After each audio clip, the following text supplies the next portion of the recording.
Hello everyone. In this video, let's learn about 4 inputs Kmap. So for 3 inputs Kmap, let's recap from our previous videos when we have function of A, B, C inputs. So we can construct our Kmap in this format, 2 rows and 4 columns. And then here will be A, B, C. For A, it's either 0 or 1. For B, C, it's 0, 0, 0, 1, 1, 1, and 1, 0. Or we can do it like this. 2 columns and 4 rows. So this will be AB on this side and C on this side. For C, it's either 0 or 1. For AB, we have 4 combinations, 0, 0, 0, 1, 1, 1, 1, 0. And let's fill the minterms. So we start with M0, M1, M2, M3, M4, M5, M6, and M7. And then for this one here, also we'll start M0, M1, M2, M3, M4, M5, M6, and M7. Now how about, and then for 3 inputs we will have from M0 all the way to M7 because we have 8 rows in our truth table. So how about if we have a function with 4 inputs, A, B, C, and D? So how can we construct the Kmap table? So very simple. So we can construct it in order to have 4 rows and 4 columns. So let's see. So that's our 4 columns and 4 rows. And then on this side, we will have AB and CD. And then for AB, we have 4 combinations, 0, 0, 0, 1, 1, 1, 1, 0. Same for CD, 0, 0, 0, 1, 1, 1, and 1, 0. And the minterms, they will be numbered as M0, M1, M2, M3, M4, M5, M6, M7, and then we move to this row, M8, M9, M10, M11, 12, 13, 14, and 15. And then all of this, they come from the truth table. So if we look at the truth table for 4 inputs, when we have 1, 0, 0, 0, so we can look, this row corresponds to M8. When we have 1, 0, 0, 1, this corresponds to M9, and so forth. When we have 0, 1, 0, 1, this corresponds to M5, and so forth. So let's take an example. Let's assume we have the function that's represented by the following minterms, 0, 2, 3, 5, 6, 7, 11, 12, and 13. So let's construct the Kmap and obtain the minimal SOP and the minimal POS forms. So we need 4 rows and 4 columns.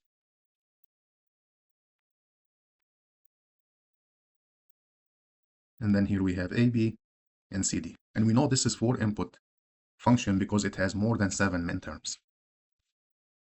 So let's start 0, 0, 0, 1, 1, 1, 1, 0. Same for AB, 0, 0, 0, 1, 1, 1, 1, 0. And then for the M0, it's 1. M2, if we look in this table, will be 1. M3 will be 1. M5, which will be this cell here, 1. M6 is 1. 11. So this will be 1. 12. And the 12 is this cell here. This will be 1. And then lastly 13. And we missed M7. M7 is also 1. So let's double check. We have 1, 2, 3, 4, 5, 6, 7, 8, 9. 1, 2, 3, 4, 5, 6, 7, 8, 9. And then the rest of the entries will be zeros. 0, 0, 0, 0, 0, 0, 0. Now let's start grouping. And then as we said, we can group in 2 to the power n, where n is an integer positive or positive integer. So we can group as 1. We can group 2 ones. We can group 4. We can group 8, and so forth.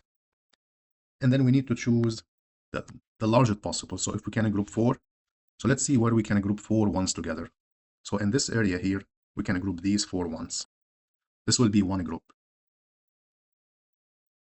And then here we can group these 2 together.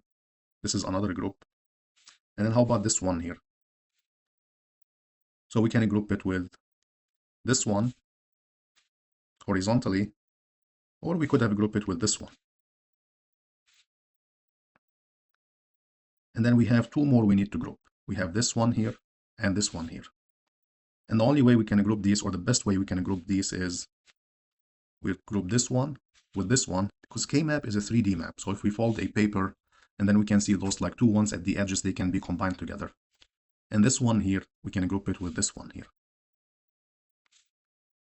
Now let's start writing the minterms. So the first group where we had 4 ones, let's write it here. So in this group, when we look for CD, move from this side to this side, C is remaining 1, but D is changing from 1 to 0. So for C, we can write C because it's 1. And then from here to here, A is remaining the same, 0, and B is changing. So for A, we can write A prime.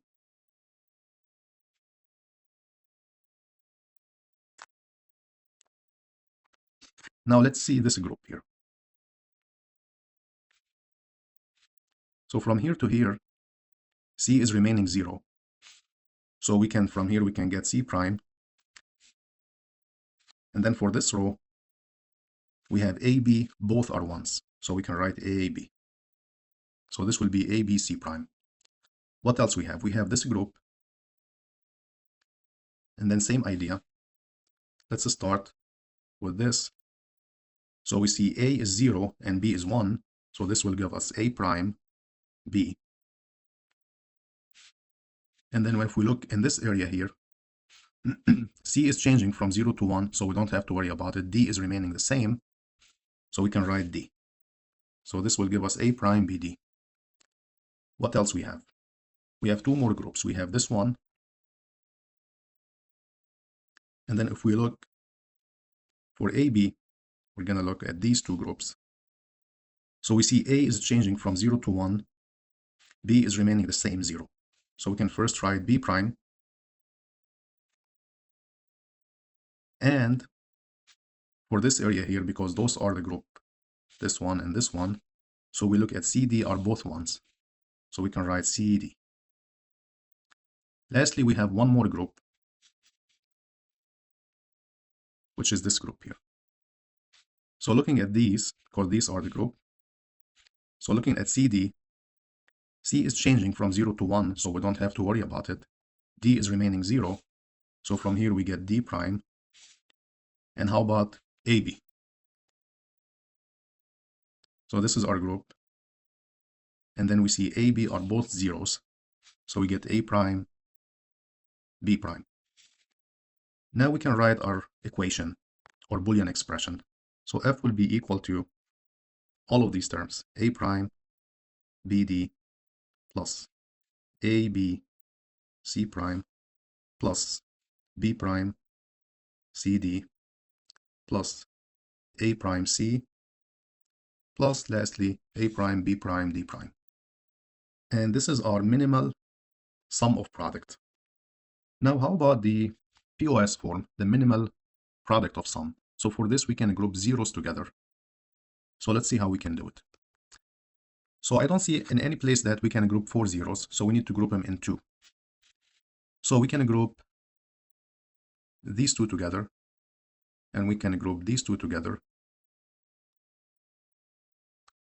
Also, we can group, we could have done these two, but actually we're gonna do this 0 with this 0 as one group, and this 0 with this 0 as one group. And then how about this last 0? What can we group it with? Nothing. So this one, it'll stay by itself. So let's start writing our expressions. So remember, for product of sum, when we have 0, so for A, if it's 0, we write it A. And then if it's 1, we write it A prime. It's the opposite for the sum of product. Here, we're going to look at these values, so this one and this one. So for CD, C is changing from 0 to 1, so we don't have to worry about it. D is remaining 0. so we get D.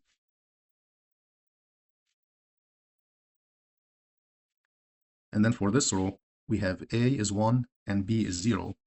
So for A1, we get A prime. And then for B0, we get plus B plus D. We had it. So this is our first group. So for this group here, which is these two zeros. So for these, A is remaining 1. So that's A prime plus. And then now we need to look at these two values. So C is 1 and D is 0. So we can write plus C prime because it's 1 plus D. Now for this group, which is these two zeros. So for this row, A is 1 and B is 1. So we can write A prime plus B prime plus. So now for these two, C is remaining the same, 1. So we can write plus C prime. What else we have? We have this group here. So this one with this one. So we look at AB. B is remaining 0. So that's first we get B plus.